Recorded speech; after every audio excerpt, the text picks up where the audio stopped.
last danger to us all. If we take one player off the court, then none of us can ball. We're connected at the soul, so we can't let each other fall. If it's us against the world, then I'm ready to take it all. The exodus began, but it hasn't been completed.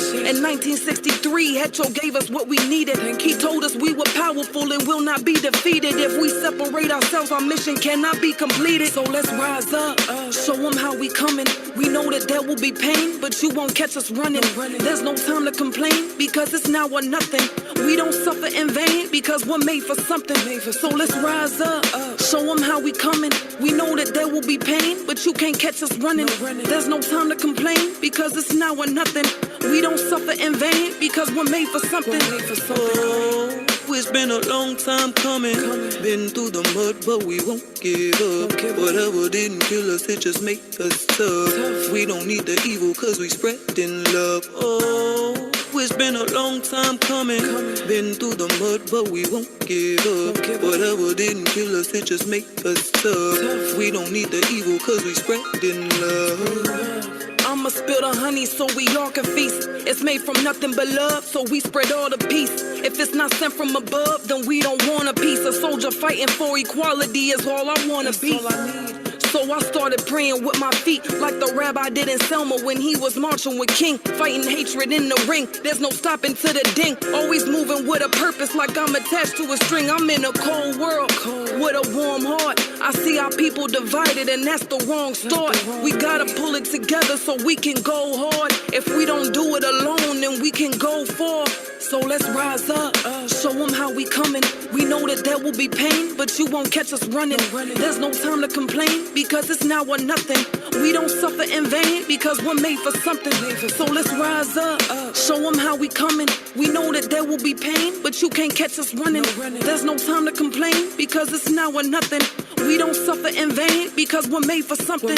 Oh, it's been a long time coming. Been through the mud, but we won't give up. Whatever didn't kill us, it just make us tough. We don't need the evil, cause we spreading love. Oh, it's been a long time coming. Been through the mud, but we won't give up. Whatever didn't kill us, it just make us tough. We don't need the evil, cause we spreading love. Don't let them take your power away. They can spot a hurting soul from a mile away. If they don't treat you like your gold, don't give them time of the day. Cause we can make it on our own, we're good at finding a way. Don't care if you're left or right, we all wanna be safe at night. If you hold my hand through the darkness, we'll make it to the light. Made stronger through the plight, ancestors gave the life. Wouldn't be here today if they weren't willing to sacrifice. So let's rise up, show them how we coming. We know that there will be pain, but you won't catch us running. There's no time to complain, because it's now or nothing. We don't suffer in vain, because we're made for something. Made for something great. Made for something great.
A very good morning to all of you.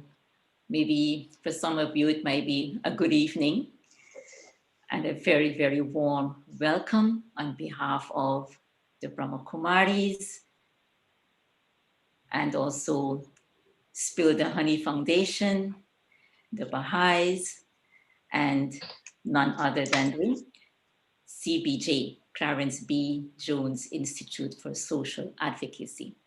So on behalf of all of us, I extend a very, very warm welcome to all my friends here today. I guess we are definitely somebody, and we are very important people. We all gathered here today for a special purpose. It is with great love and respect for each other that we are here today. We're all on a journey in various ways to discover, to uncover, and to recover our self-dignity. This event today is specially organized to help facilitate this purpose. We are gathered here today to spill the honey, a journey towards healing. To open the conversations, I'd first like to invite you to join me in a 1 minute of silence to gather our thoughts and to come into the present. You will hear a few soothing words that will guide you. So 1 minute.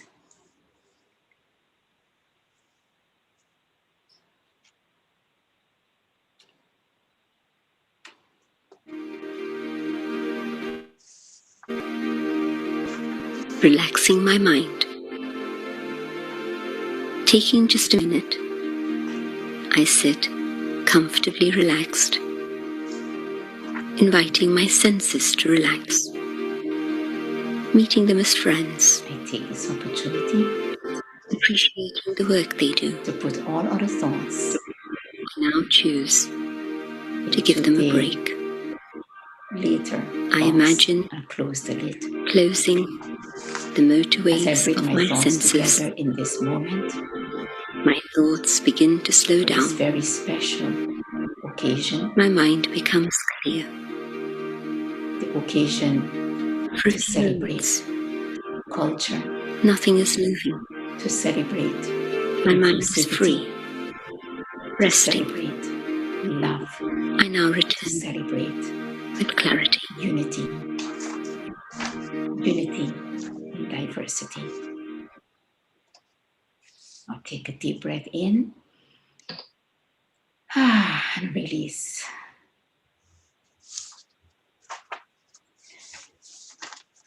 Now, with great pleasure, I introduce to you the moderator for today's proceedings, Miss Rosleny Ubinas, who is a very dear friend of mine.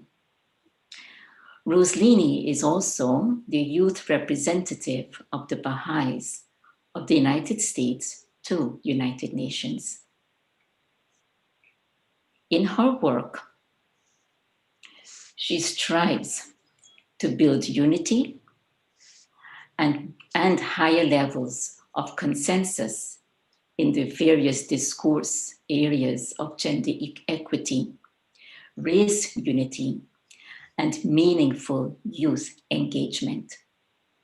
She is also serving her second term as the co-chair of the United Nations Department of Global Communications Youth Representative Steering Committee.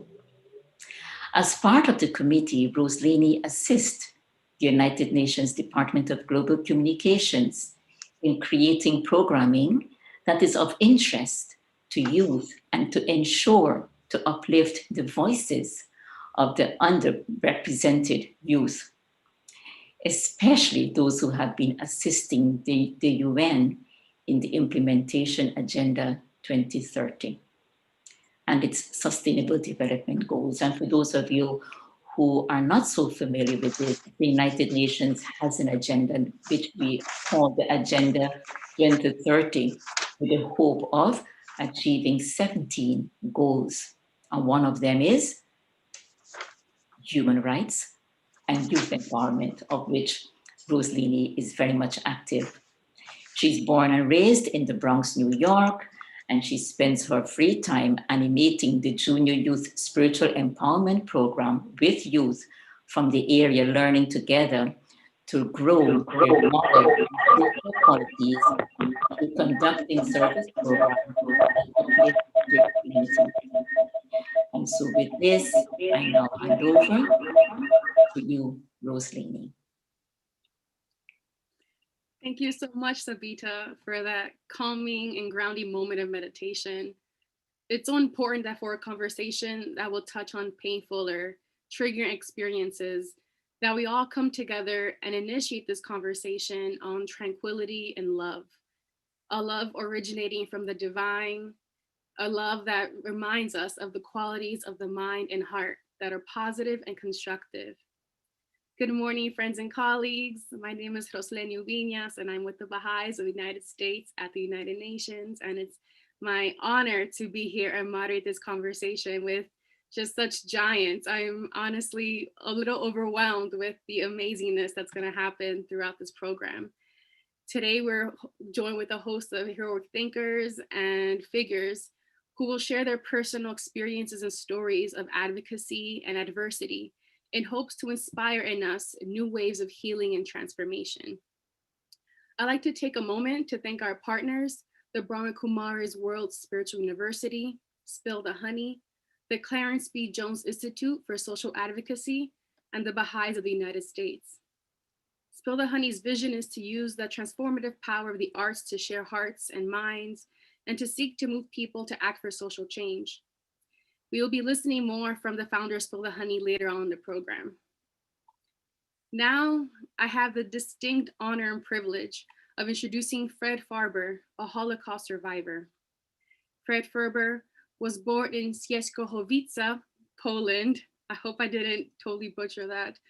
Following the German invasion, the Ferbers were forced into Krakow ghetto located in Borguva. In 1943, the family was rounded up and sent to the Plaszow forced labor camp on the outskirts of Krakow, where he witnessed the, I don't even know how to say this, the murder of his father at the camp's commandant Amon Goth, and his younger brother and relatives are being sent away to the death camp Auschwitz. A total of 88 members of Fred's family were murdered. After being transferred to a number of camps, he was later liberated by a group of African-American soldiers in 1945. Fred refers to these men as his angels. Fred has never seen a Black person before. In the late 1940s, he immigrated to America, staying in an orphanage and eventually receiving his Bachelor's of the Arts in Electronics in 1952. From the late 1950s, Fred was a founding member of the Sharif Halupath Organization, the Holocaust Memorial Center, and the American Jewish Chamber of Commerce. There's so much more to this story that I can only let Mr. Ferber tell it. Ladies and gentlemen, Mr. Fred Ferber.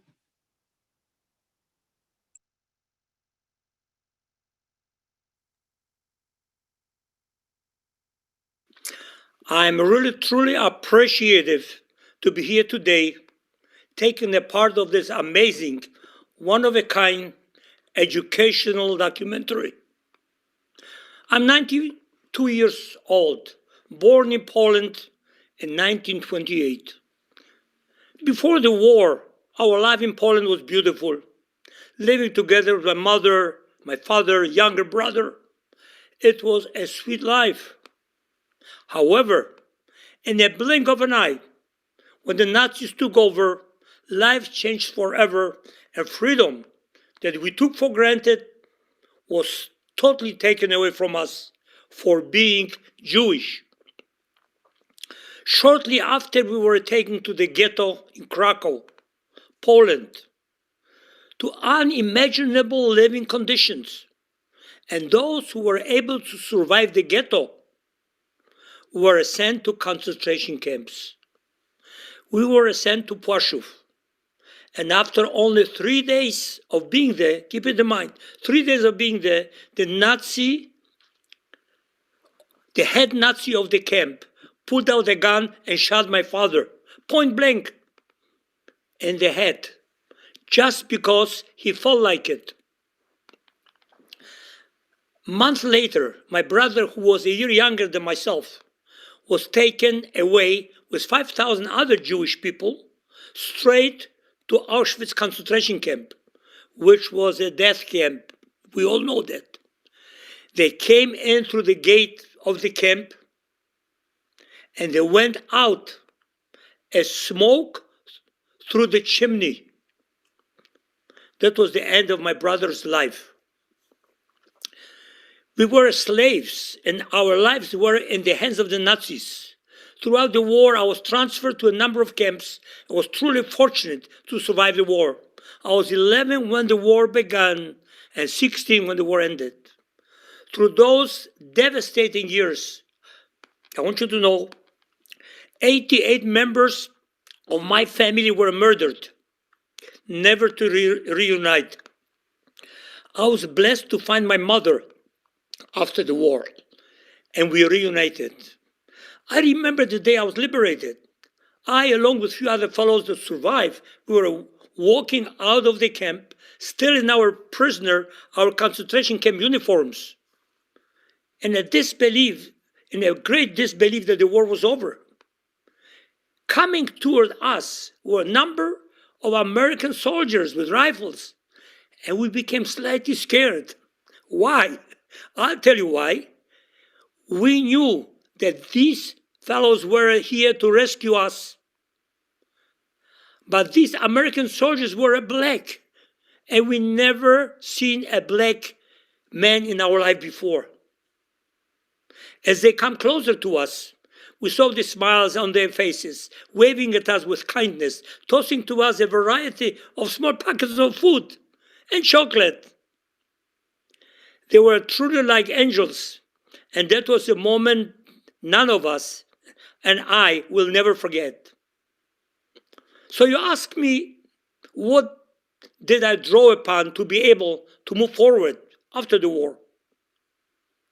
Well, I drew upon the fact that I was free. No one with a whip behind me. The air felt fresh. I understood the opportunity to be able to get ahead, to make a life for myself, and have a family to love again. Each of us need to realize that we are all made in the image of the Almighty. It's hard to understand it maybe. No matter what faith, religion, or gender. When I got to the United States of America, I witnessed white people telling black people to get back to the back on the bus, to the back of the bus. I was in total shock. Why would they have black people go to the back of the bus? When I realized what was happening, my heart sank because I couldn't believe that this was going on here in America. I thought I left those horrors behind. In 1965, when I saw the rabbis and many Jewish people walking with Dr. Martin Luther King, I was so proud because we Jews were targeted because of our religion. And now the African American community was targeted because of the color of their skin. It was our place to walk together on that bridge. Yes. So let me leave you with this. My message is to respect each and every individual, regardless of color, religion, gender, political affiliation, or whatever. We all keep in mind, we all share the same 10 commandments. We need to embrace the difference of each person. Never again should we allow a repeat of the atrocities of the past. And let us lead by example, by being an upstander, not a bystander. Let us be part of the change needed in the world. We are truly all created equal. Yes, we are. Well, we have come a long way, but there's still a lot of room for improvement. It is through love and kindness and education too that we can start living the sweetest of lives together. Let's start sharing the sweetness. Remember the words, start spilling the honey so that we can make this world a safe and loving place for each and every one of us, for each and every single human being. Thank you, thank you, thank you.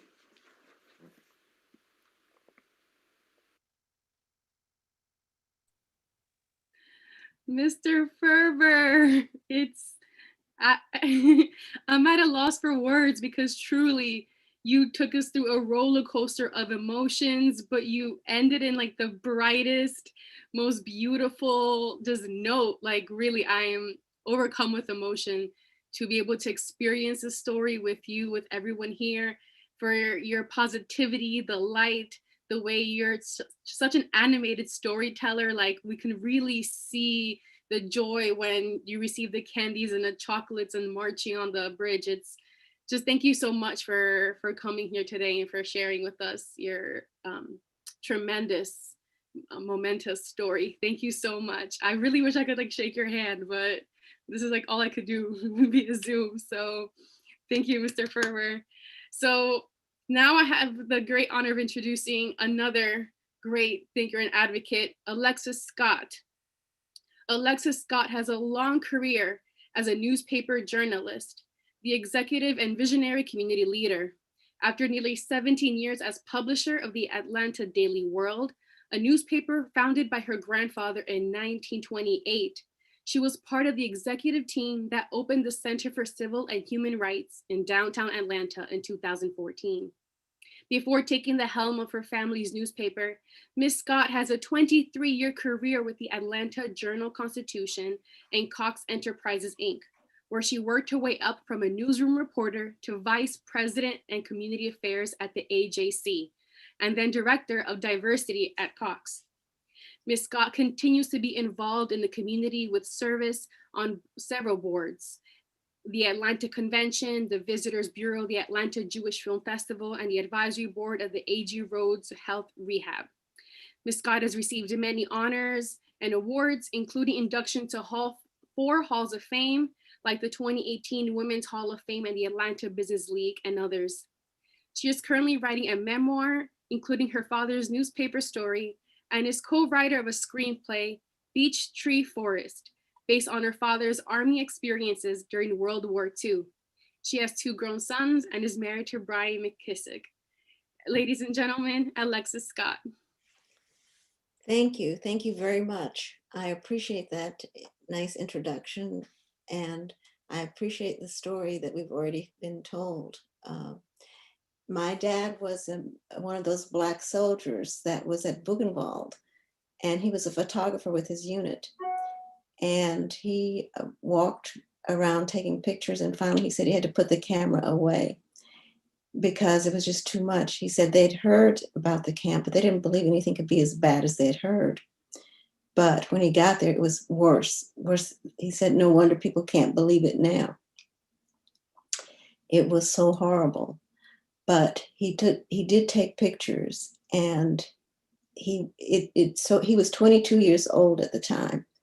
And it changed him forever, because the Black soldiers were in the segregated army at the time. They didn't even get bullets until near the end of the army, end of the war, in the Battle of the Bulge. That's when they were able to get bullets. And they were left to do support work. They were never intended to really fight. So my dad was in the Engineer Combat Battalion, and their job was to find water and to repair bridges and roads. And that was the work that they were assigned to do. And when they got to the concentration camp, they were called there by a white unit. In the segregated army, the Black units were called corps units, so they could be called up by anybody who needed extra hands or anybody who needed extra workers.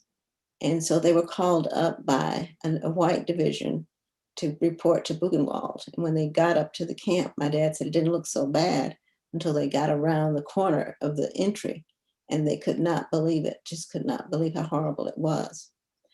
And he did take pictures. His pictures now are part of the U.S. Commission on the Holocaust Museum in Washington, D.C.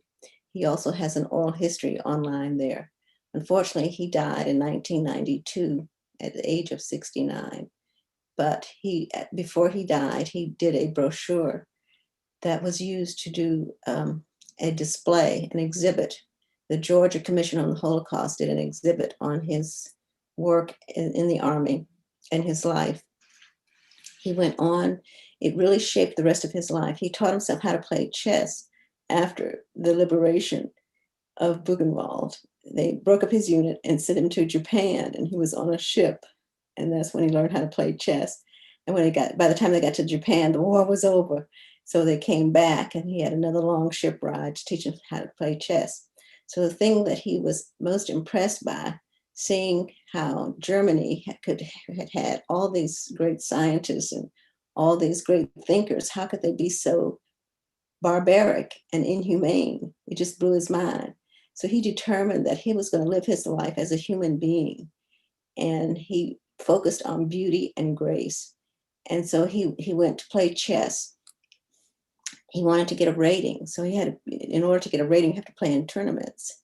So in 1952, he played in a tournament called in Nashville, Tennessee, and the hotel was segregated. They didn't want to let him come in. He said, I came to play chess. And so one of the tournament director came up to the hotel manager and said, he's part of our tournament, he can play. And they said, well, if he can't come in, we're all going to leave. And so they said, well, he can do this, but he can't do that. He can't do this. He had a list of things he could not do. And he said, I came to play chess. And so he did. And he began to get his rating. He ended up with a rating of expert. And he also started doing painting. He loved classical music, which he started listening to when he was in high school. So he painted to classical music, and he entered his work into the Piedmont Park Arts Festival, which was a city arts festival in City Park. They didn't want to let him come in to see it. He took us down there, but the park is outdoors, right? So, but they accepted his work. And then when we went to see it, they didn't want to let him come in the park. But he said, come on, this is ridiculous. This is my work and this is my family. So we went and we saw his work. So he did things that confronted the system, but in a very peaceful, nonviolent way.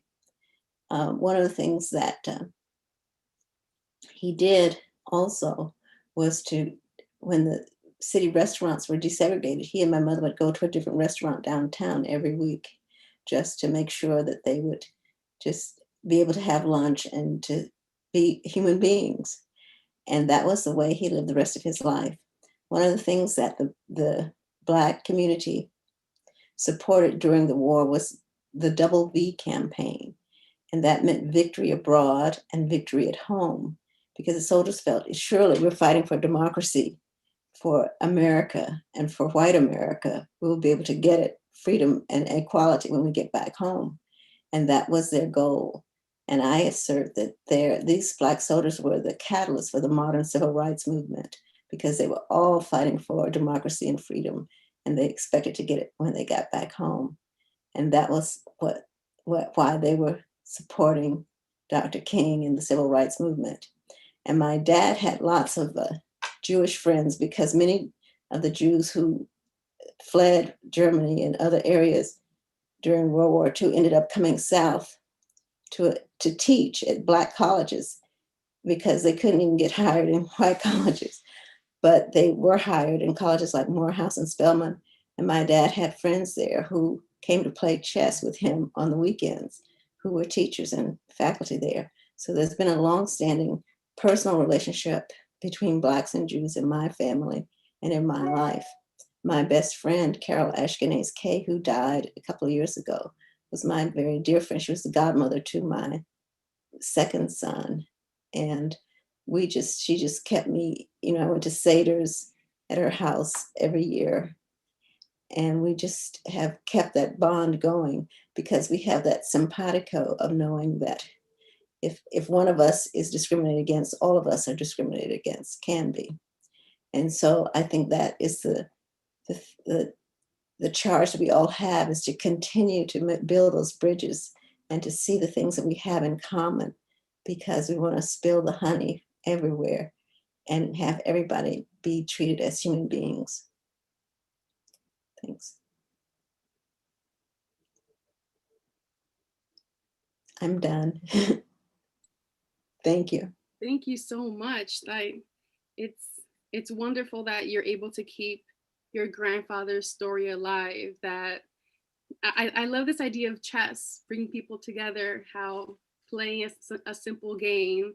That was my father. Oh, that was your father. So it just, you know, building these bonds of friendship with each other, and just like the influence that your grandfather had on everyone's life. Like, that's something truly beautiful to see. Thank you so much for sharing your story with us, Ms. Scott. Thank you for being here today. Thank you. Thank you. So moving on, we have for a musical interlude, for us to have a moment to come together again and just to relax and to process these beautiful stories you've heard. We have Althea Glow, an award-winning electric violinist, EDM producer, and DJ. Althea's tracks and arrangements have been featured in leading online electronic dance magazines, including The Daily Beast, EDM Lead, and This Song Slaps. She has opened for international headlining artists such as W&W, Bass Jackers, Seb Jack, to name a few. She has had the opportunity to play at Carnegie Hall and the Lincoln Center in NYC, Disney Concert Hall in LA, and others.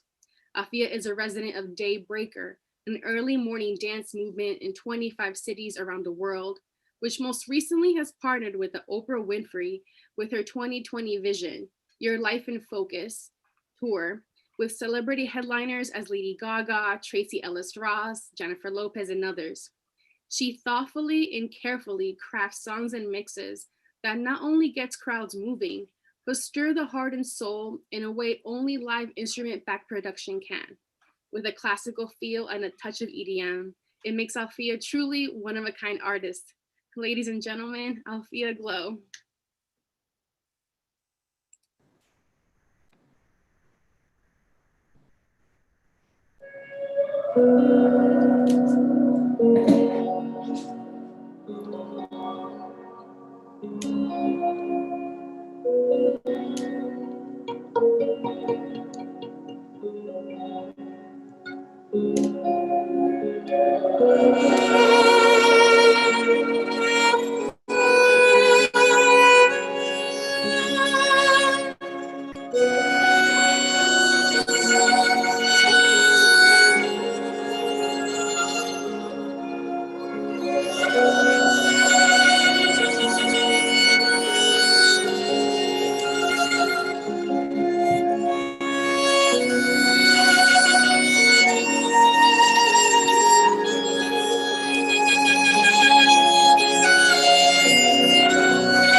Thank you.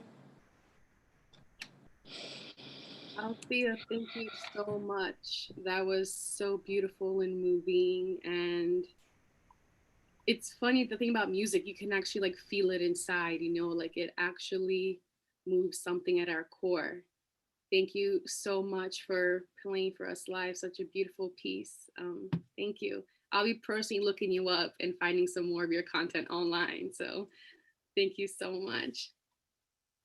So without further ado, let's move on with our very jam-packed program here. So Dr. Clarence B. Jones, I just want to say I had a hard time condensing your body of work and your bio. So I'm doing my best here, so bear with me. Dr. Clarence B. Jones served as Martin Luther King Jr.'s personal attorney, political advisor, and speechwriter. During his current residency at the King Institute at Stanford University, he has worked on his memoir and has published 2 books, What Would Martin Say? And Behind the Dream, The Making of a Speech That Transformed a Nation. He has received numerous state and national awards, as well as an honorary doctorate in recognition of his significant contributions to American society, including being honored by our former president, Barack Obama. In addition to his accomplishments in the civil rights movement, Jones was the first African-American partner in a Wall Street investment banking member firm, the New York Stock Exchange. He has appeared in notable media, both domestic and abroad, like BBC UK, The Charlie Rose Show, and Al Jazeera. Dr. Jones has been the keynote speaker at numerous events and institutions, ranging from the American Institute at Oxford University to the NYC 92nd Street, the Y. As of 2017, Jones has commenced visiting and speaking at young men and women's prisons. He is currently in Palo Alto, California, where he continues to write and lecture. Also, in conjunction with you, we have the Clarence B. Johnson Institute for Advocacy, established in 2017, which serves as a critical resource for providing multiple opportunities for our diverse youth to serve as informed, empowered, and active citizens, leaders who will provide a more just and equitable society. Its purpose is to keep Dr. Martin Luther King's dream alive, invoking and cultivating human dignity, respect, valuing difference, empowerment, compassion, and unity. Dr. Clarence B. Jones, thank you so much for being here today. I can't contain my cheesy smile being in the likes of legends that, you know, we read about and we often work towards having a semblance of a drop of your amazing contribution to the world today. Also joining us, I just want to get these bios out the way. Dr. Shari Rogers, who's a clinical therapist and social activist whose work encompasses movie production, writing, educational programming, curriculum development, and public speaking.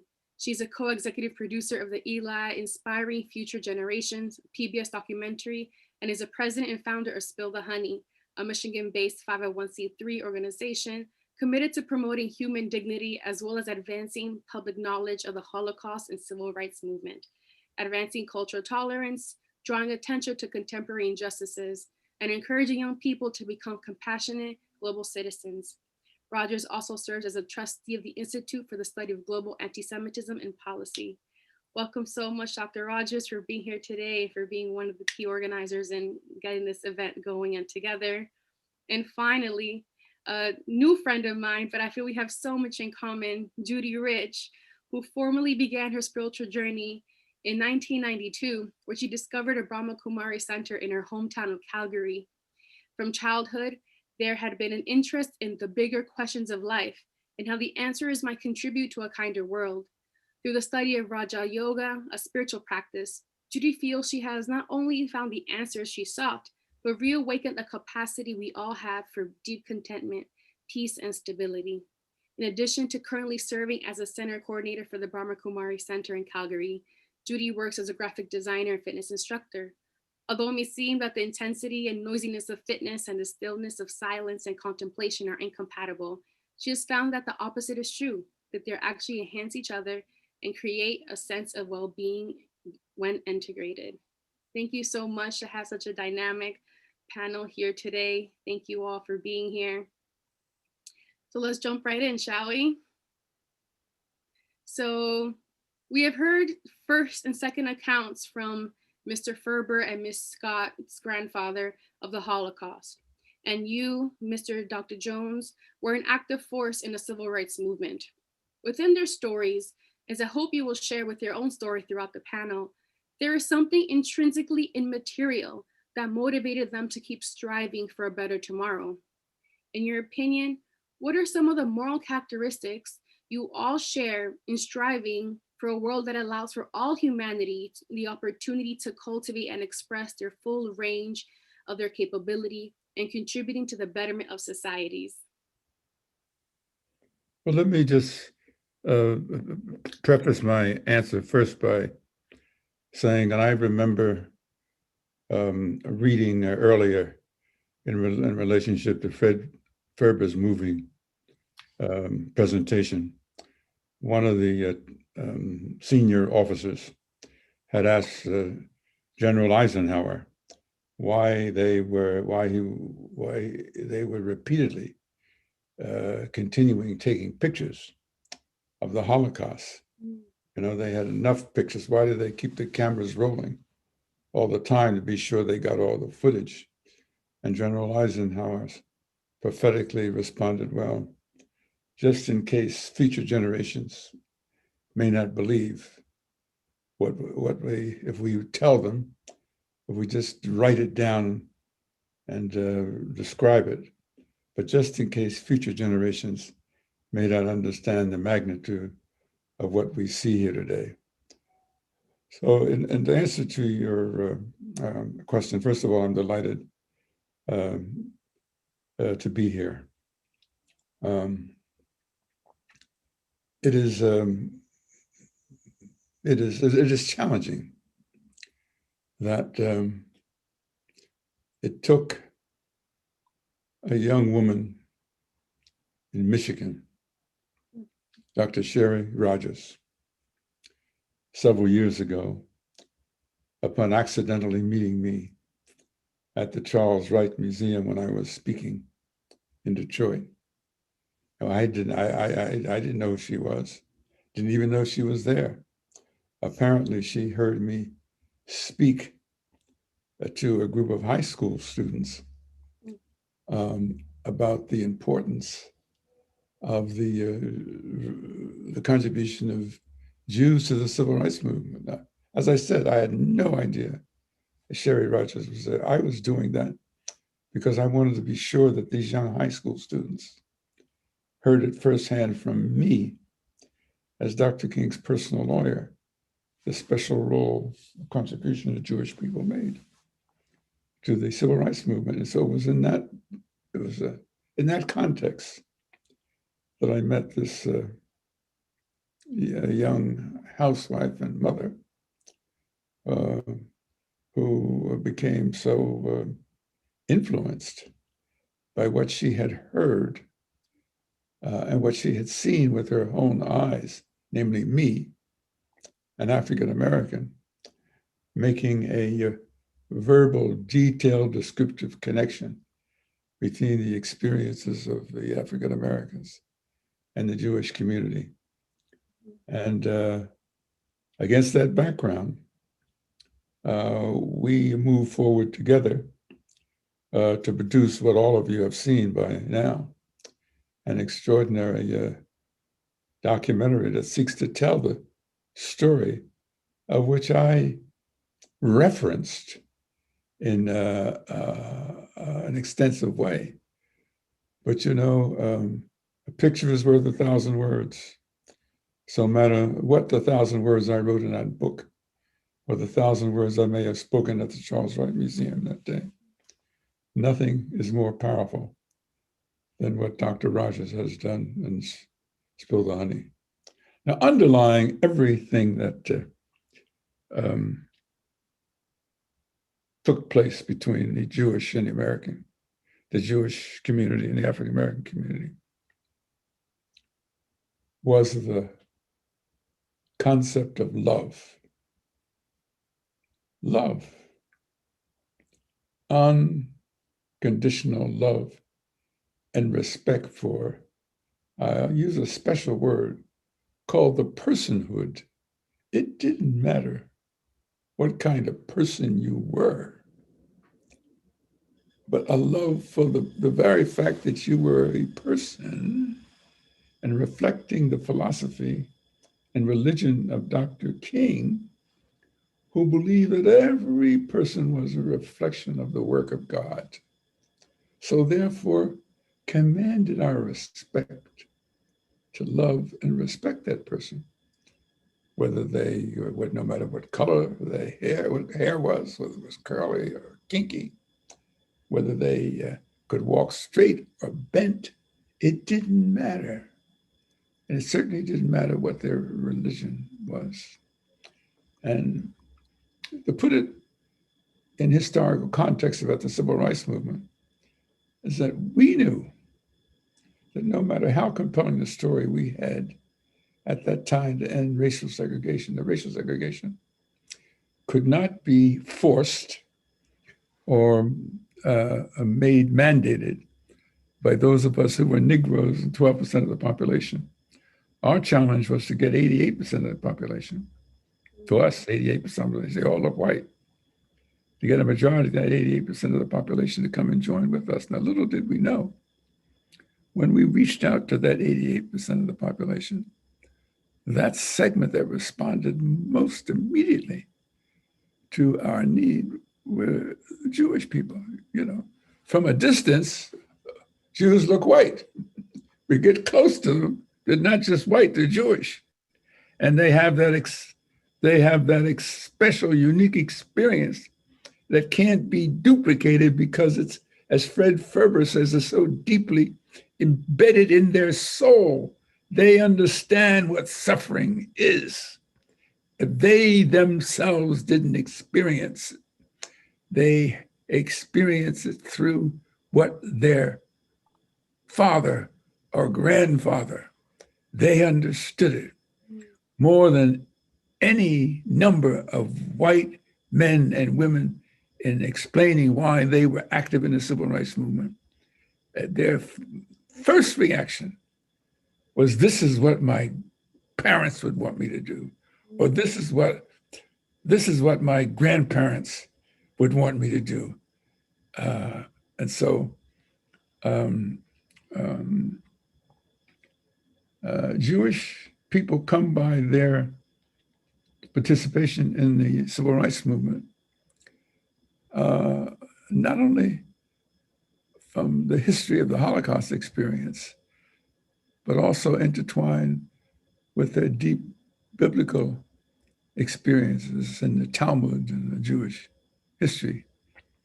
And all of that I was surprised to find all of that packaged in one person.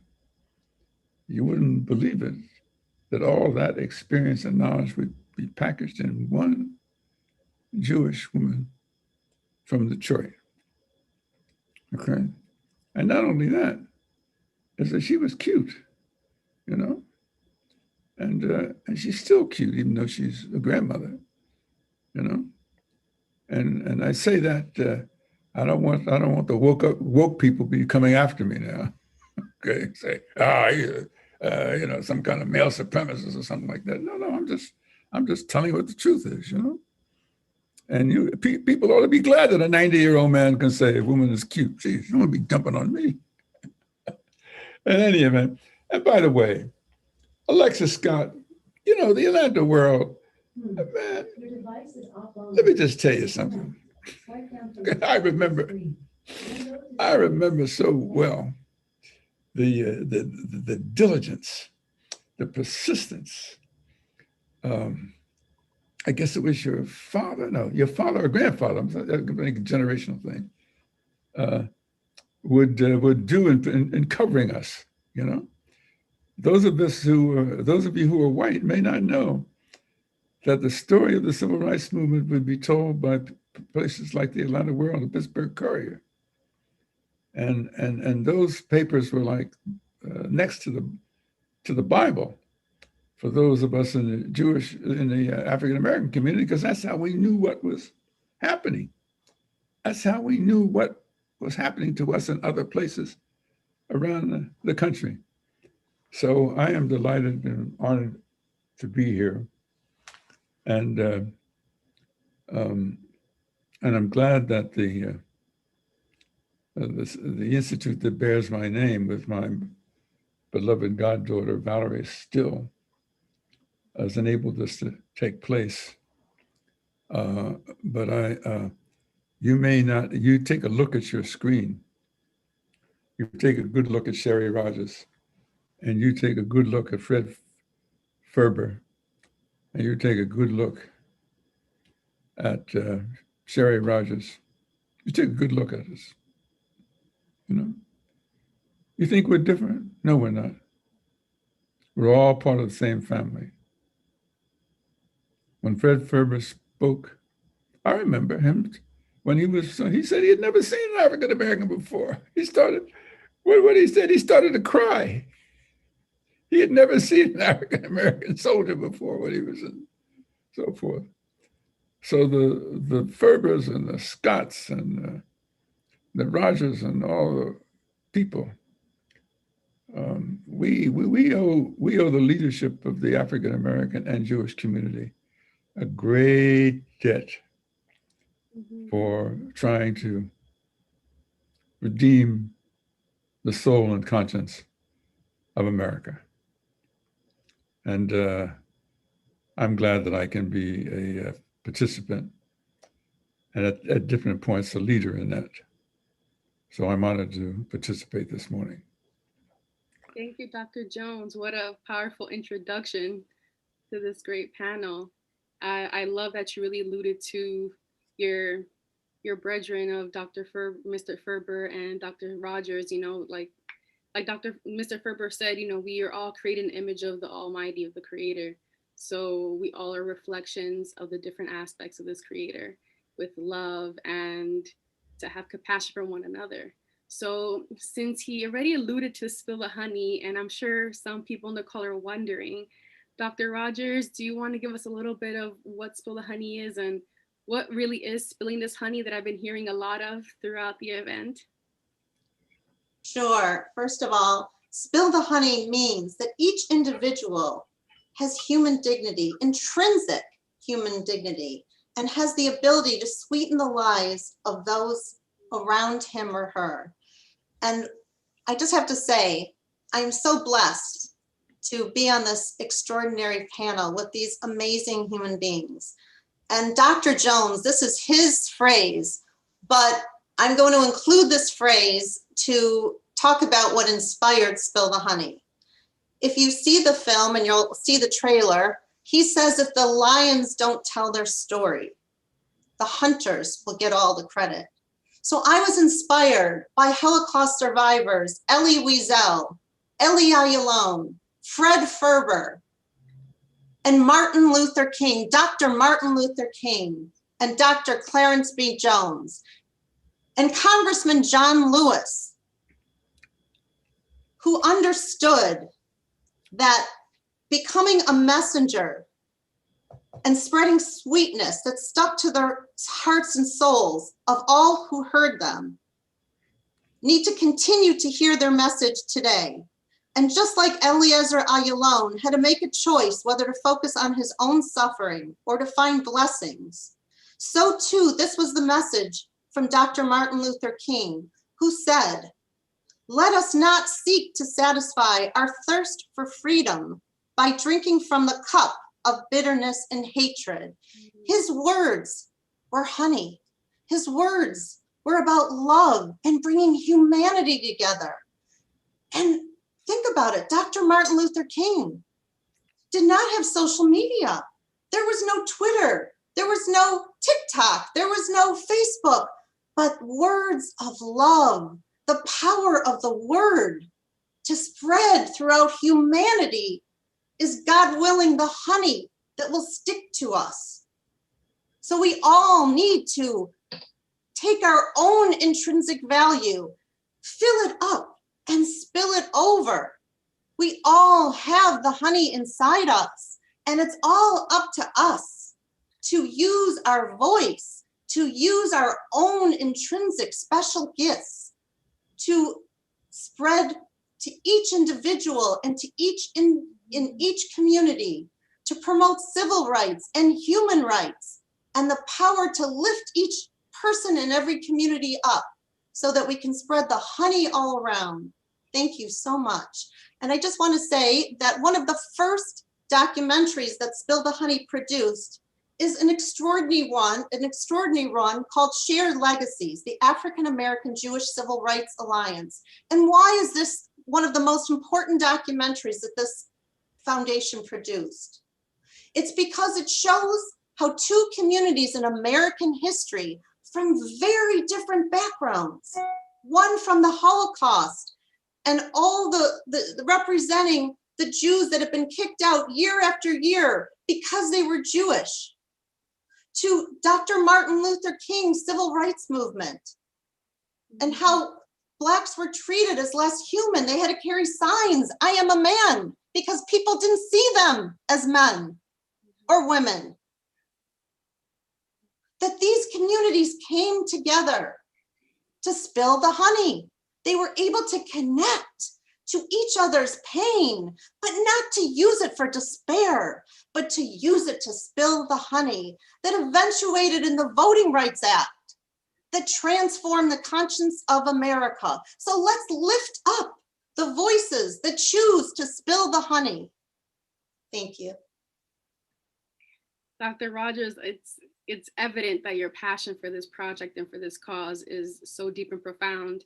And as you're speaking and you're connecting honey to the words of Dr. King and Mr. Ferber, all I can think about is honey is the only food that doesn't go bad. You know, they found honey in the great, the great tombs of pharaohs, and they didn't try it, but they're thinking that's pretty good because of one of the magic properties of honey. So it's almost like the work that you guys are engaging in and the words of these leaders is going to last the lifetime of honey, which is, it's indispensable. It doesn't go bad. So I think that's beautiful. I'm getting chills thinking about it. So I'm thinking, if Judi, if there's, are there some times within like your spiritual practice or working with the people that you do, like, how can you bring in the honey, or where does this idea of honey kind of resonate with you a little bit? I was going to say good morning, but I know it's not morning for many listening in. So good day, wherever you are. And Rosleny, thank you. You're doing an amazing job moderating this very powerful program. I know I am overwhelmed to find myself on this panel. And perhaps those who are listening are saying, you know, like that children's game, which one doesn't belong? What's she doing there? And which is interesting, because I think belonging is such a huge part of the healing journey. So as she was racing out the door this morning, my roommate, who is a nurse, so healing is quite prevalent in our household, she said, "What are you doing on that panel?" She had read the flyer and she says, "What are you doing on that panel?" And then she asked, "Is it because you came from an interracial household? Is it because you had a Jewish upbringing?" And there was such a feeling of, yes, coming here in perhaps a different capacity. And when I was young, I did 4x100 relay. And of course, this is a race where you have 4 runners who have a baton that they pass between themselves around the track. And it's the baton that has to cross the finish line. Not necessarily just the runner, but the baton. And in this context, that baton might be what we're talking about so much, the dignity of humanity, the healing of humanity, the personal dignity of every being. That's the baton. And I was always the 4th leg runner, always. So when you're the 4th leg runner, it's a very interesting experience because for 3/4 of the race, you appear to be doing nothing. nothing seems to be going on. If someone's just watching you in isolation, they're going, you call yourself a runner, but you're not doing any running. What's going on there? But of course, that's not the case. You're doing a couple of things, obviously internally preparing. But for 3/4 of the race, I am watching my teammates run. And perhaps that's the experience of those who were listening, that from the moment Fred, this isn't just spill the honey, this is spill a tear, because the moment that Fred started to speak, it was like, whoa, hit me right in the heart.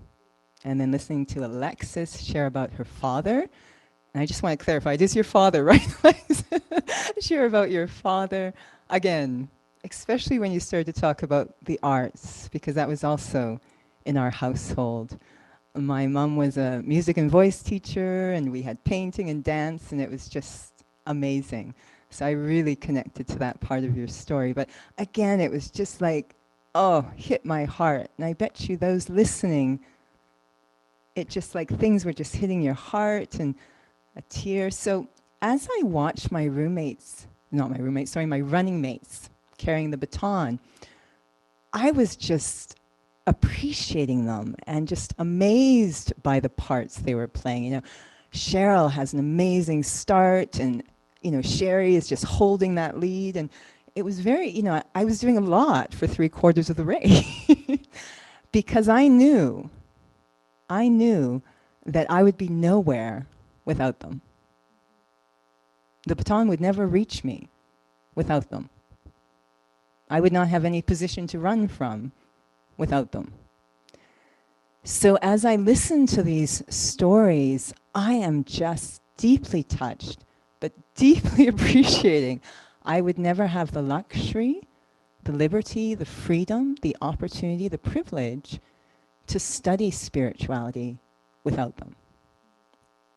And so I feel that we're looking now at the fourth leg in answer to your question of, yes, perhaps I'm here because I'm from an interracial household and a Jewish background, etc., but also more than that.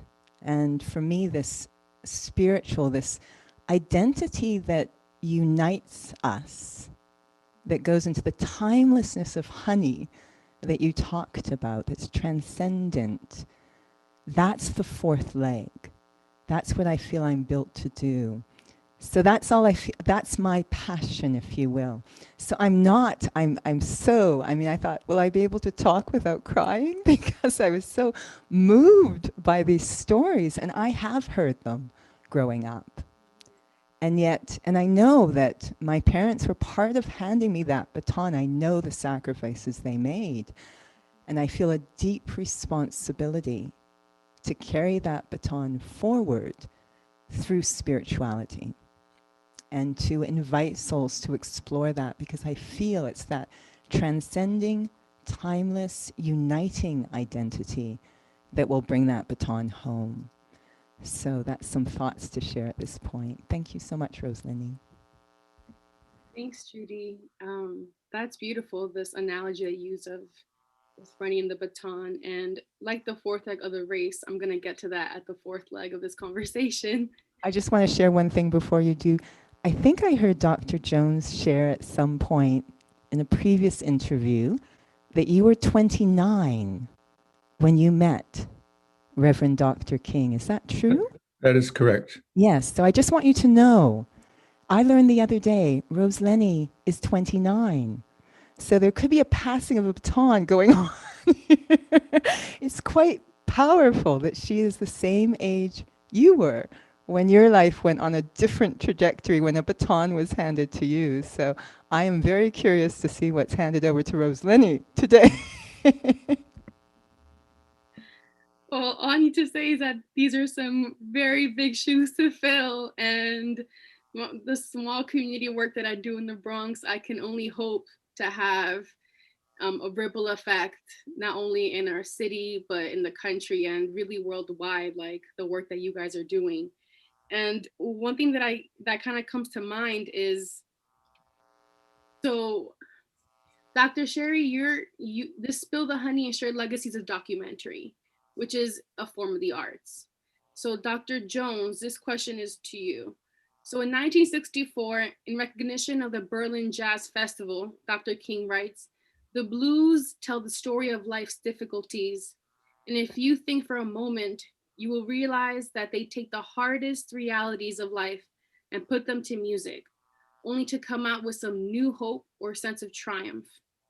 So during Dr. King's speech, it's hard to ignore that he was flanked by a host of artists, Harry Belafonte, Mahalia Jackson, Bob Dylan, Mary Anderson, and others. I'm wondering, what are your thoughts and how do you think Dr. King revered the arts and music, and how are the arts used in the civil rights movement, and how can we use the arts as like the shared legacies and other documentaries from Spill the Honey?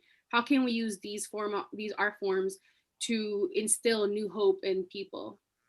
Well, first of all, as some of you know, or maybe it's revealed in some of the writings, I am the one who prepared that statement. I went to the Juilliard School of Music, and Dr. King turned to me on the Juilliard, the Berlin Film Festival. He says, "Well, this is. What do you think I should say? This is in your bailiwick." So I'm the one that wrote that for him. He didn't understand anything about jazz. I mean, yeah, he liked jazz, but certainly not the context of the. So that what you wrote is what I wrote for him to say. But he loved music, and he appreciated what I prepared for him to say. Now, can you repeat your question again? I saw I'm getting old. I write lengthy questions because I can't help it. I write a lot, but I'm just, so now that I know you wrote that, which is a lot easier, and your strong connection to the It was art. 1964. Yeah, in 64. 1964, the Berlin Jazz Festival, Yes. which, by the way, was held in East Berlin at the time. It's history. I love learning about it in real time. Right. But so, you just said that you went to Juilliard. So that what did you find in the arts, and have they helped you in the long run with civil rights and the work you continue today? Oh, well, in the immediacy of my work with Dr. King is that, Dr. King didn't need me or anybody else to write speeches for him. He was perfectly capable of writing his own speeches. The problem occurred was that the two sources of income for the organization which he headed, the Southern Christian Leadership Conference, which was founded in 1959 to redeem the soul of America, the two sources of income came from responses to a monthly mail-in solicitation, and to speaking fees that he got when he spoke. But every Saturday and Sunday, he had to be at the Ebenezer Baptist Church. So if he's got speaking engagements the other 5 days, there's little time for him to do anything else. So I sort of defaulted into this position because as his speaking engagements began to mount up, it first started, I remember distinctly, he had to give a speech to the convention of the National Maritime Union. And, excuse me. Bless you. Bless you. You had to find out, you had to know something about the audience to whom you're speaking. Mm-hmm. So I immediately had to do some research about the National Maritime Union. It's under the Admiralty Act. These are seamen who were born. But anyway, so it first started out with just me doing, I'm terribly sorry, me doing just research, factual research for him. And so what I would do, I would present factual research that he would use to make a speech. And then as the number and frequency of his speeches continued, he would ask me, well, suggest how you think I should use this information you researched for me. So I would start putting the material that I had researched, whether he's speaking to the AFL-CIO or the National Association of American Psychiatrists, or the United Teachers Union, or the AFL or AFL-CIO, or United Confederation of Teachers, or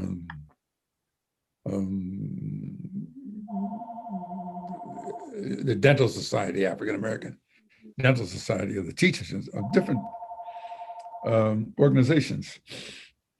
I would get the facts about the organization, and then I would suggest to him on how they should be put together.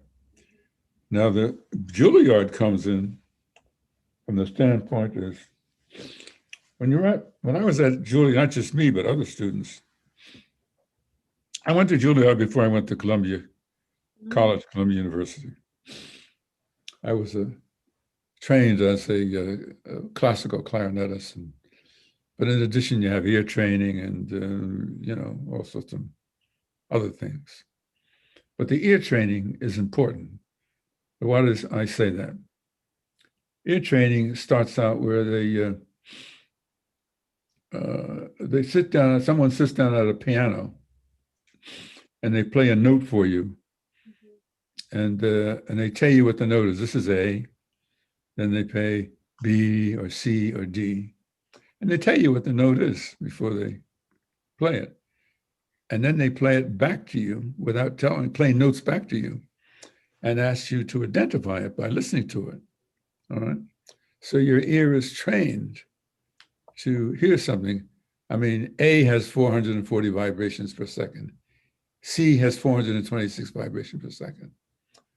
For many years, in a good concert hall, I could hear somebody playing, and I could say, oh, they're playing that in the key of C, or they're playing Body and Soul in the key of E flat. I mean, it's not just me. People, your ear is trained to do that. A trained musician. I mean, people with perfect pitch, as they call it. Barbra Streisand had the perfect pitch. Frank Sinatra's perfect pitch. Aretha Franklin, perfect pitch. Some people are born with it, gifted. The ability to just looking at a note as an egg, you go right through the center of it. Anyway, the point is, I could listen to Dr. King's speak. And therefore, when I wrote, I could replicate in words the sound of his voice.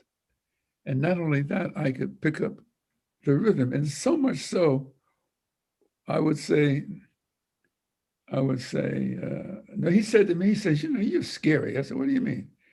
He says, you write this and then you say, repeat and pause. I says, yeah. He says, you write into my head. I said, well, I listen.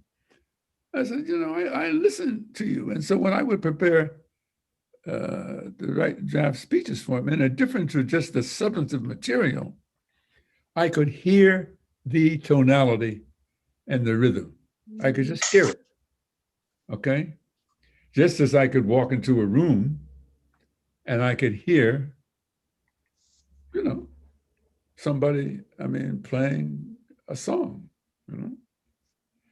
So that's how I got into it.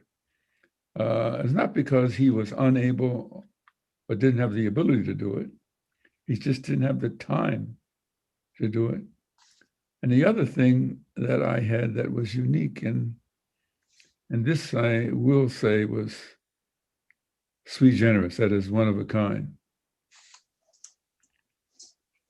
I'm probably not the best speechwriter he could have had, but I had something that was very hard for him from his standpoint to have, and that was called trust.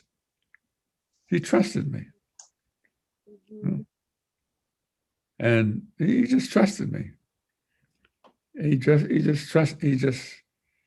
Not only was I his lawyer, but he just trusted me. We had been through so many things together. And he'd seen he knew the choices that I had. I also, when I was in Wall Street, concurrent with working for him, I made more money than the entire staff of the Southern Christian Leadership Conference. Nothing Dr. King could do for me. Couldn't pay me any money. And by the way, as I do my memoirs, I never got paid by Dr. King. All the work I did from Dr. King, from the time I met him when I was 29 and until he was assassinated when I was 37, I never got paid one single dime. I didn't ask for payment because I didn't need the money. And in instances as when I made more money, I was one of the significant donors to Southern Christian Leadership. What am I doing, what am I doing in 1964, 65, 67, and 67 in Wall Street? What am I doing making $150,000, $200,000 a year? I mean, that's crazy money. Okay, so I would give that at those times, you understand? And I had plus they had called stock options. You know, you gave every underwriting we did, the partner got a participation in stock. One day I turned around, they gave me a list of my stock portfolio, and I said, "Oh my God, I got $5 million in stock before that happened." Not just me. That was not just me. That's the way everybody. Or as one of my partners said, Clarence, he says, "Don't get surprised. That's what we've been doing that for years. That's the way the white boys been doing it." He says, "That's what the white boys doing for years, working with the crowd." So in any event, but so now I don't want you to get it wrong. Now I'm poor as a church mouse. Okay? So I don't want you to think I'm some rich guy talking to you. I was just gonna ask for college loan money. No. I'm poor as a church mouse, but I'm rich in treasures that money can't buy. Yeah, that's beautiful. I just love your very colorful story and just really taking us through the time of, this selfless service and this trust. And as someone that has worked with 501c3s, they don't make a lot of money. They run on just the love and passion of people. So Dr. Rogers, in keeping with this theme of trust, having the stories of Mr. Ferber, of Dr. Jones, how do you handle this trust? First of all, it's a huge weight, that's for sure. But like Dr. Jones just said, he was unfortunate. I don't even know if you know, he was on the cover of Fortune magazine. He could have been a multi-millionaire. Mm-hmm. What did Dr. King do? Dr. King knew that his brain and his hands were touched by God. Of course, all of us are, but he had a little bit special touch. He had this brilliance and he needed a Black lawyer. So he invited him to a church where he was speaking, and he touched Dr. Jones' soul. How did he do it? He did it through the power of the arts. He did it by reading Langston Hughes's poem that reminded Dr. Jones that his mother and father were domestic workers for a white family. And they worked and worked to give him rights that they couldn't have, to give him the freedom. And they worked and worked. And he read the poem by Langston Hughes, A Mother to His Son. And so in that split moment, all the money, and Dr. Jones, he's so brilliant. I mean, he could be leading Bill Gates, believe me, okay?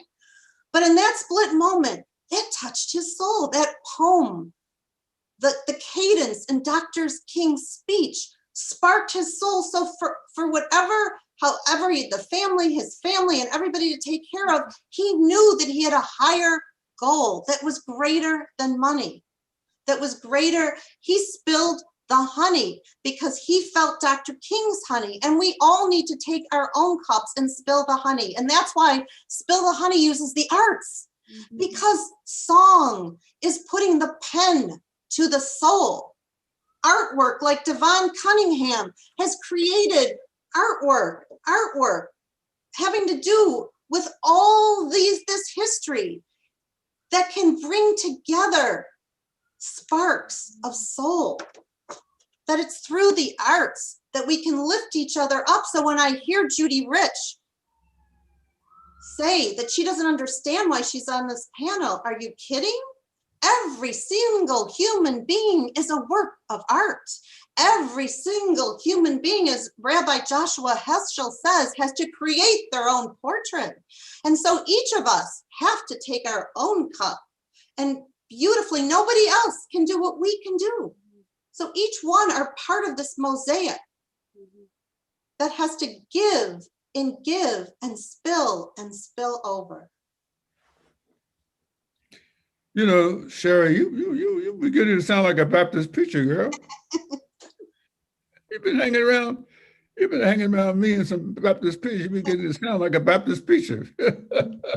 Well, Dr. Jones, your words and your purpose in life have stuck to me, literally. And I hope that we can have other people stick to this message, because we need to lift Dr. Jones up as high as can be, and Fred Ferber up as high as can be, and Alexis Scott's father and her continuing message as far as we can be. We have to lift up the people that have paved the way so that we can all use our own individual creativity to be a part of this needed mosaic time now more than ever. Now more than ever. While COVID has been horrific for the world, but it has connected us in ways that we wouldn't have wanted, but at the same time, it has allowed us not to pick up our fancy purse or not to fix up our beautiful outfit or go to this important social party. But like Queen Esther, it's Purim, quite like Queen Esther. Go ahead, preach, girl. We can have the courage to be like Rosa Parks, to be like Fannie Lou Hamer, to not be silent anymore, and to spill the honey, to stand up, to be counted. All of us need to be counted and spill over. You know, Shari, we need to, when this COVID is over, we need to go back into the churches. Now, I know I'm going to go into the synagogues. We need to go back into churches, but the role is going to be role reverse. I'm going to introduce you, and I'm going to have you preach. Because when I go into synagogues, you have me speak. So. We got to put her behind a pulpit for sure. Put her in the pulpit. Thank you. For sure. No, I love that you use honey, because I love bees, and I do a lot of my spare time. I read about insects. And the thing about honey, and you were talking about the arts and how the arts are so intrinsic to us. And one of the things about the arts is that the arts explains the aspects of the divine that science and language can't do, right? And the beauty of God, the creator, the universe has put arts in, the soul is attracted to beauty, and we all love and draw ourselves towards beauty. And thinking about honey, if you shake honey on a tray, it actually reforms the shapes of the combs that it came from. It has this like cellular memory to it. Beautiful.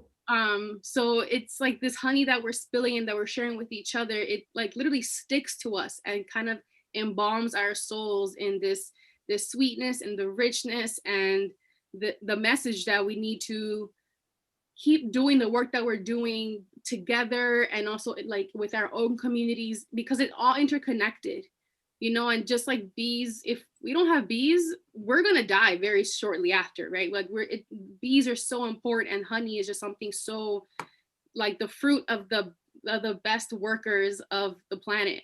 So if only we keep buzzing around like bees and produce some of this honey and share it with each other, we can really create this like beautiful world that we're trying to achieve. I just wanted to remind our guests that if you have any questions, please send them to CBJ Institute that's in the chat. They've been really active. It's actually Valerie back there. She's been really active in putting in some beautiful messages in there. So if you have any direct questions, you can put it in the chat for CBJ Institute. That way they won't get lost in all of your lovely communications. So you can also send some checks too if you want to. I'll take a check too. The Bronx is the poorest congressional district of the state of New York, so we need all the funds. Oh, that's right. Okay, I got you. We can spill the money, not just the honey. Right? Honey and the money, right?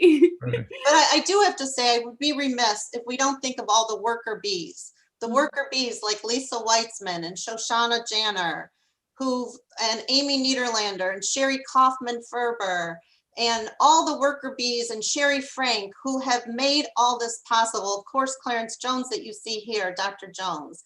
And we need to lift his message up as possible. So truly, we do need help, and we want you to help us create this honeycomb, because every single person needs to speak with honey. We can use our words to either sting like a bee or use our words to spill the honey. That's beautiful.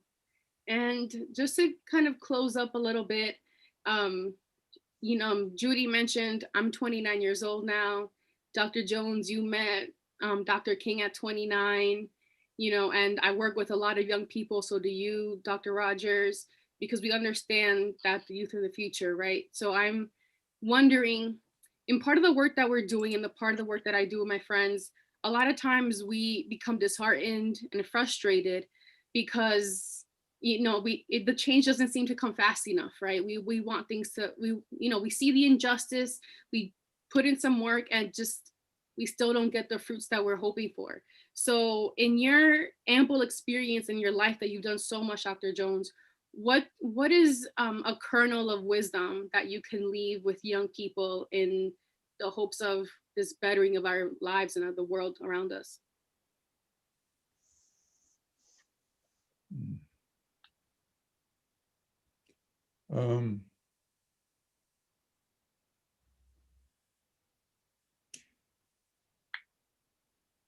Commit yourself to be the very best that you can be. Commit yourself to the pursuit of excellence. And in spite of all of the influences to the contrary, at the end of the day, the power of love, the power of love. Love, I'm not talking about romantic love. I am talking about the love that comes from a love of self and a love of the people you serve. The people you serve or seek to serve are a reflection of who you are as a person. Now, they may look differently. You may be seeking to help some person who's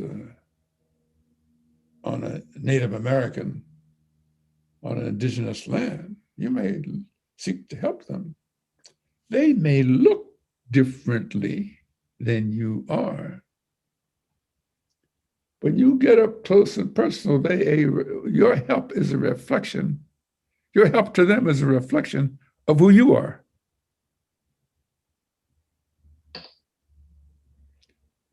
You want to change the soul and help the soul of America.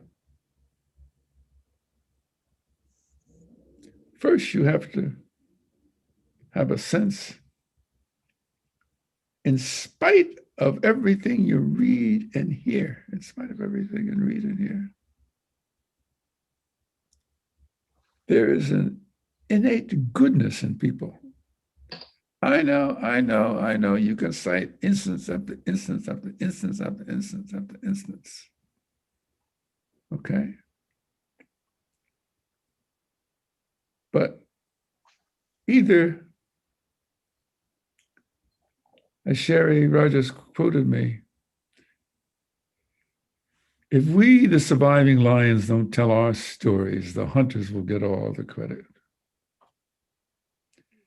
And the surviving lions' stories, which I want us to tell is our capacity to love one another and endure the pain and feel the pain of our other brothers and sisters.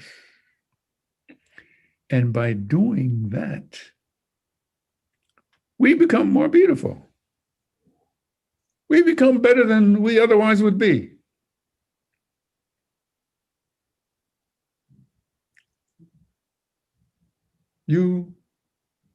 So everyone you seek to help, Dr. King would tell me, and others, is a reflection of who you are. Listen to me now.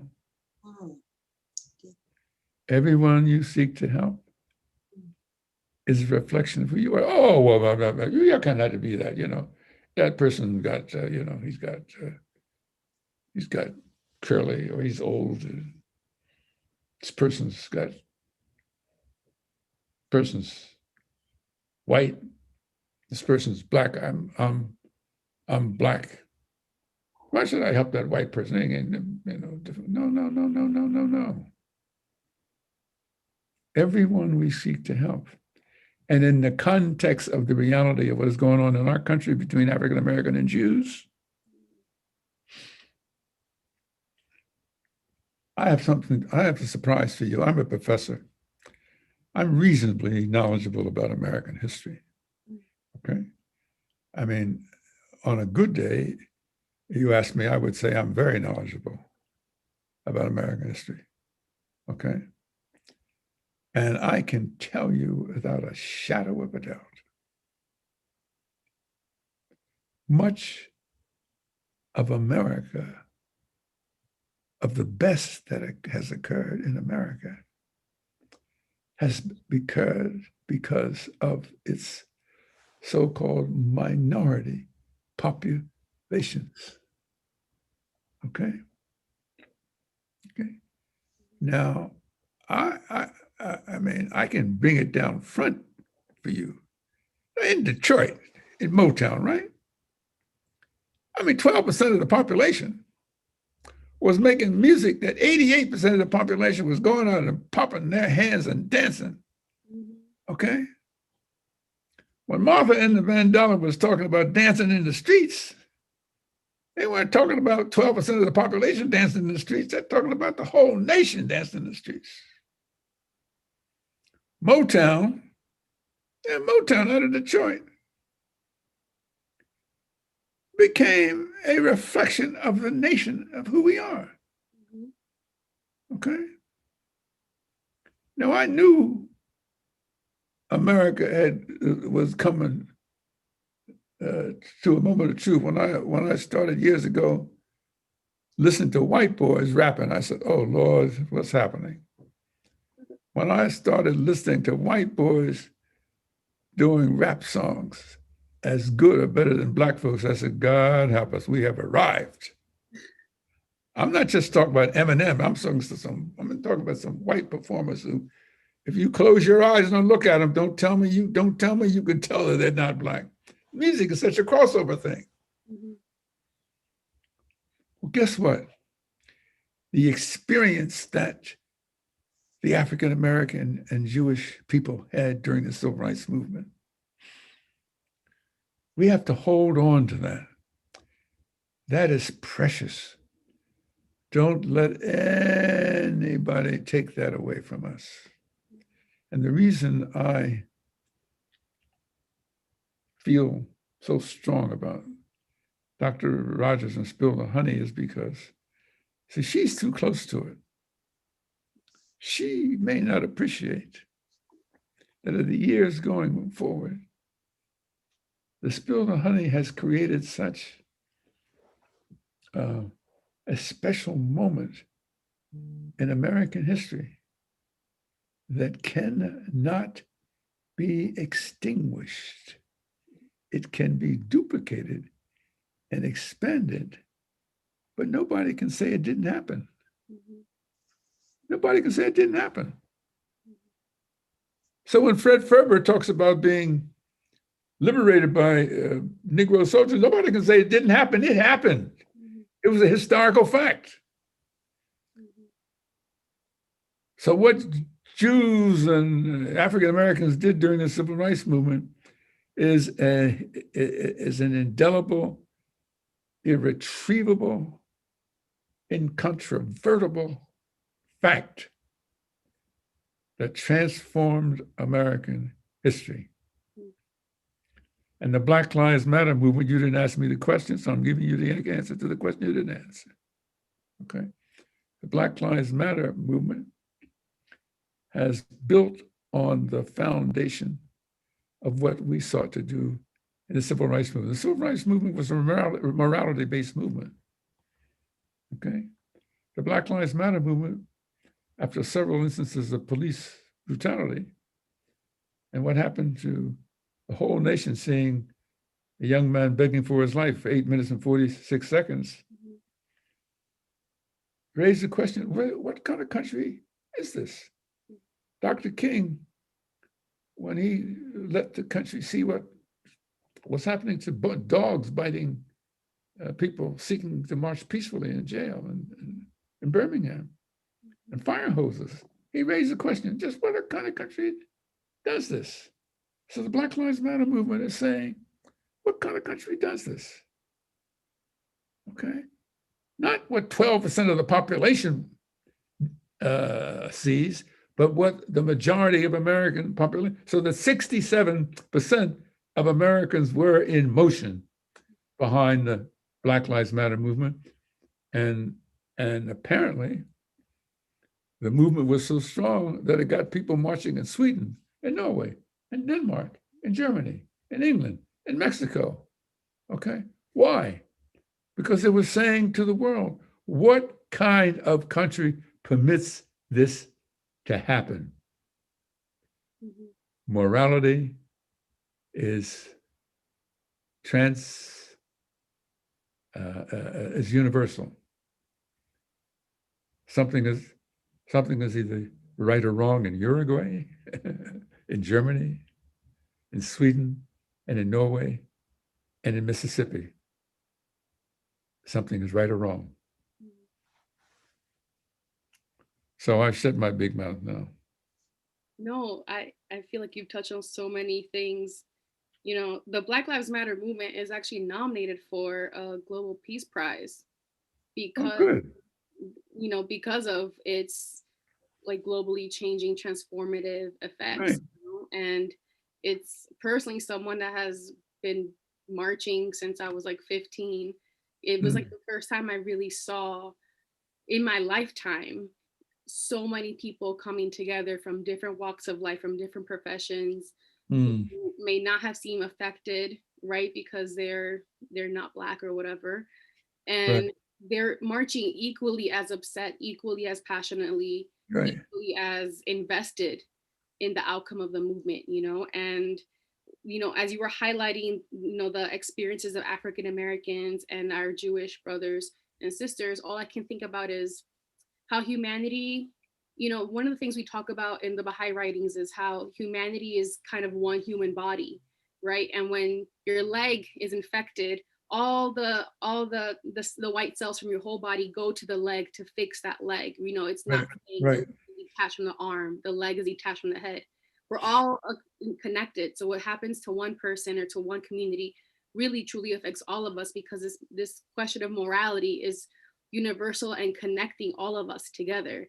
So we can't think of something happening as completely remote and devoid and separate from us, because in some way, shape, or form, it does really affect us, right? And just yeah, there's just so much. I can't say anything better than what you said, but I will stay committed to being excellent. I will stay committed to the cause. I will stay committed to the power of love and committed to the people that I serve. And unfortunately, because there is a shortness of time and right now we have no more questions, I'm going to ask Sister Judi to help us close out the event and lead us to a moment of meditation. I just want to say, before we get to that, I just want to say thank you to you, Dr. Clarence B. Jones, for sharing your time with us here today, for sharing your wisdom, for sharing your joys and your experiences. I want to thank you, Dr. Shari Rogers, for sharing your art with us and for putting in the work, you know, the endless, tireless hours that you're putting in with the youth, with the stories of survivors, the stories of advocates, and creating beautiful, transformative art, and for spilling the honey for all of us and for encouraging us to continue to spill the honey. I want to thank Mr. Fred Ferber for his moving story and personal account of survival and liberation and inspiration. I want to thank Sister Alexis Scott for her stories of how her father and her grandfather inspired her and inspired cities and communities to focus on this art and to focus on this, the taking of the account of the real stories and photographing it and ensuring that we don't forget, that we never forget, because it's a history that we all share, right? We may not, maybe my people in the Caribbean may not have been physically, you know, in these camps or living in that experience there in civil rights, but because our morality is connected, it affected us. And because of the work that you did, you know, my people were able to come to this country and be free in a sense, and we can continue to work to do this together. So I just wanted to thank you all today. Thank you all for being here with us. And I hope everyone else on this call is equally as moved and transformed and sweetened by this great honey. So thank you so much. Thank you so much. I would just want to say one last thing. Judi Etkin is without Judi Etkin, she has really helped support this this endeavor. And each one of you, if you want to help support this, we need your names. We need you to stand up to be supportive of our mission to spill the honey, to focus now more than ever on Black Lives Matter. Because as you so beautifully said, Rosleny, that if one part of our body, our human family body, is still sick, and the fact that we have a sickness, a prejudice that still exists, and it's the Black community, like Rabbi Joshua Heschel said, that Martin Luther King was a gift to America. The Black community can teach the world the importance of how we are all connected and that we are not a healthy world until we fix that problem. Mm-hmm.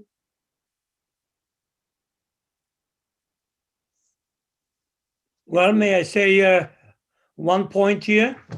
Yes, please. Okay, just want you to know that we cannot always depend on everyone else being great. There is such a thing, expression is that perfection is only in heaven. So none of us is that perfect. None of us want to go to heaven that fast.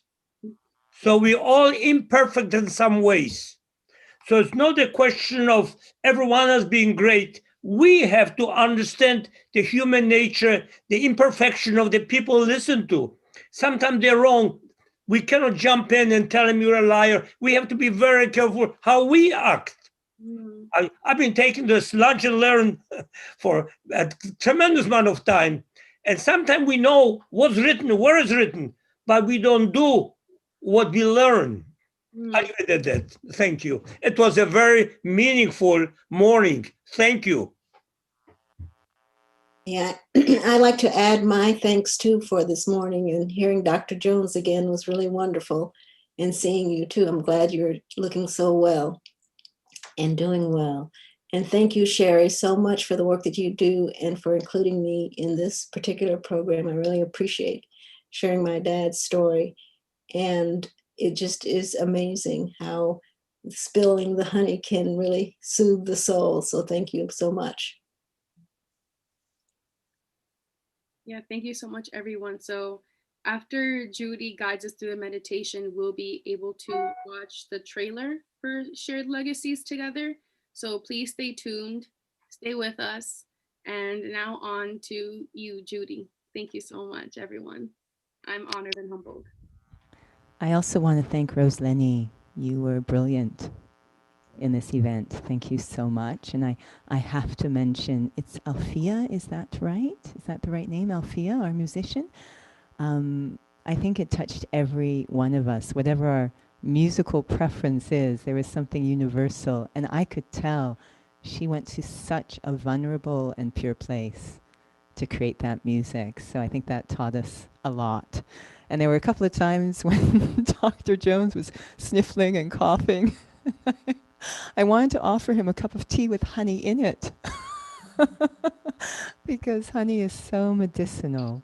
And I appreciate what you shared about honey. I didn't know that. It has a memory of its origin, because I think that's what the meditation will look at, that within every single human soul, there is a we've listened to many memories this morning, but a very, very ancient, ancient memory, transcending memory of our connection, our ultimate uniting connection to one divine being, and to experience ourselves through the eyes of that being. We say human life is precious, more precious than all the diamonds in the world put together. But do I even experience myself in that very sacred way? Then I will appreciate the sacredness of every other human life. So I invite each of us to sit not just comfortably, but in a very royal way, as if you're about to meet a very important person, because you are. This is a meeting with yourself and the Divine One, who has such an elevated vision on you. Taking my thoughts inside, beyond thoughts of day-to-day life, beyond even worldly issues, just for the moment, to a place that's like a temple inside, a very, very sacred space where I sit, experiencing the very essence of who I am. I am human life, a human being, a soul, more valuable than all the diamonds in the world put together. This beautiful spark of life. I am timeless. I've been on my own unique journey and experiences. Each step through time, revealing a different facet of the self.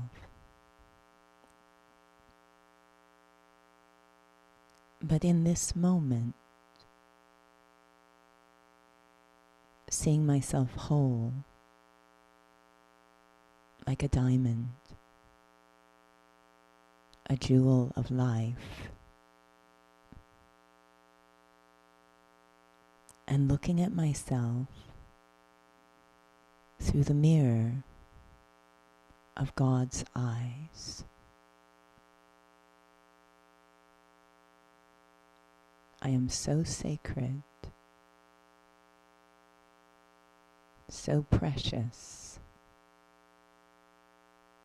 I am one of a kind. No one else can be me. And as a child of God, as a human being, I have a heart that, when unlocked, overflows with such feelings of compassion, acceptance, forgiveness, understanding, patience,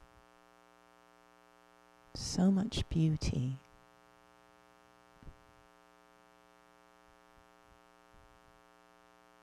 When it's fully open, all the sweetness of the human spirit overflows. I don't need to be on a stage.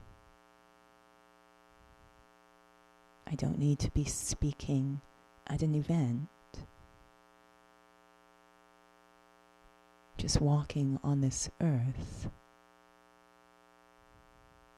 with my heart open, aware of my sacred identity as a soul, a jewel of life, a child of the divine,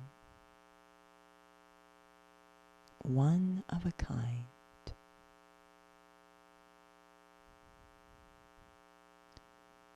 Om Shanti. I am a being of peace.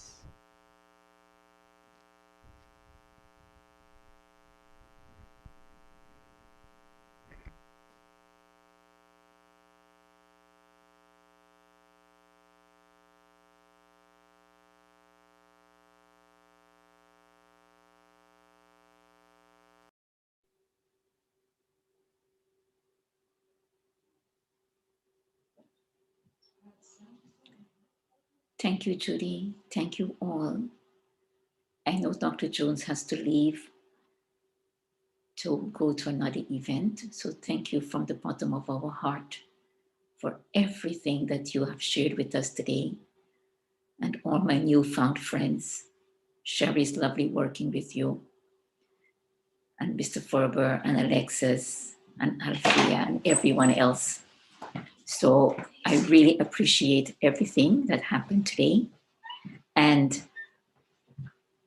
now we're going to watch the Shared Legacies trailer and the foundation song for Spill the Honey. We thought it is very important that you see this trailer because it will just add some more flavor to what you've heard today.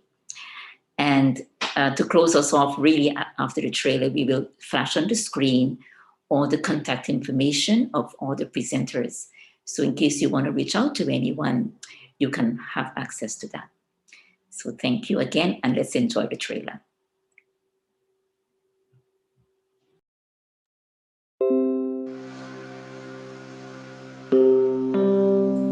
There's an African proverb that says if the lions don't tell their stories, the hunters will get all the credit. I'm telling you the story now because you're young lions and lionesses.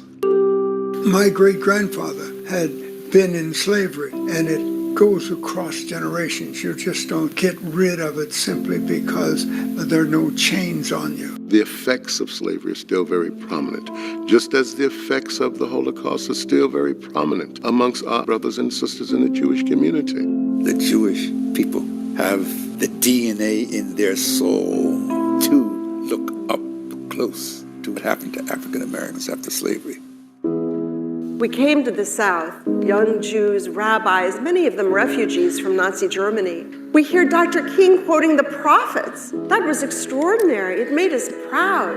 Rabbi Abraham Joshua Heschel said, "The future of America will depend on how it responds to Dr. King." It was the work that Dr. King had spoken for, fairness, equality, against anti-Semitism, and for freedom for Soviet Jews.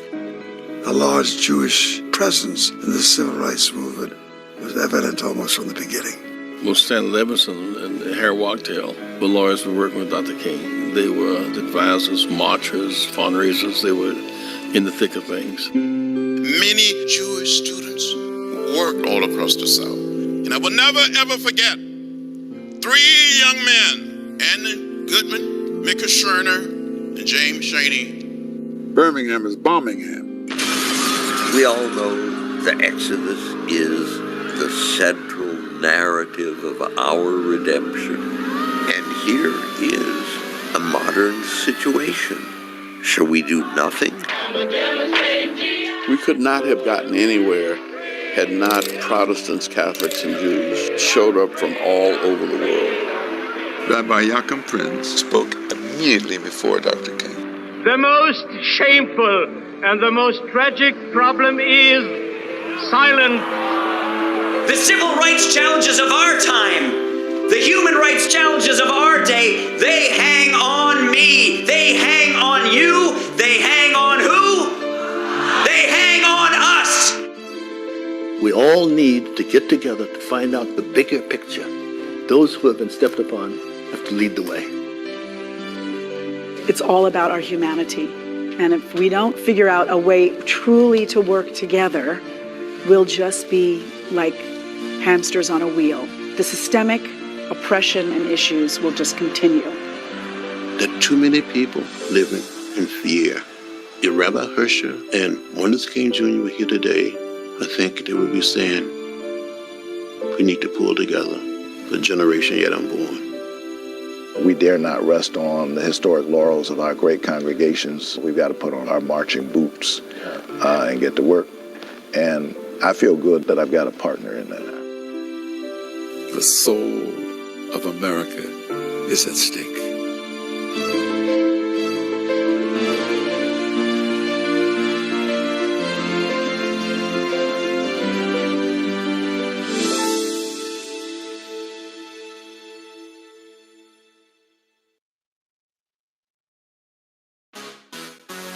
I'm living in a different world. But see, I don't pay no more.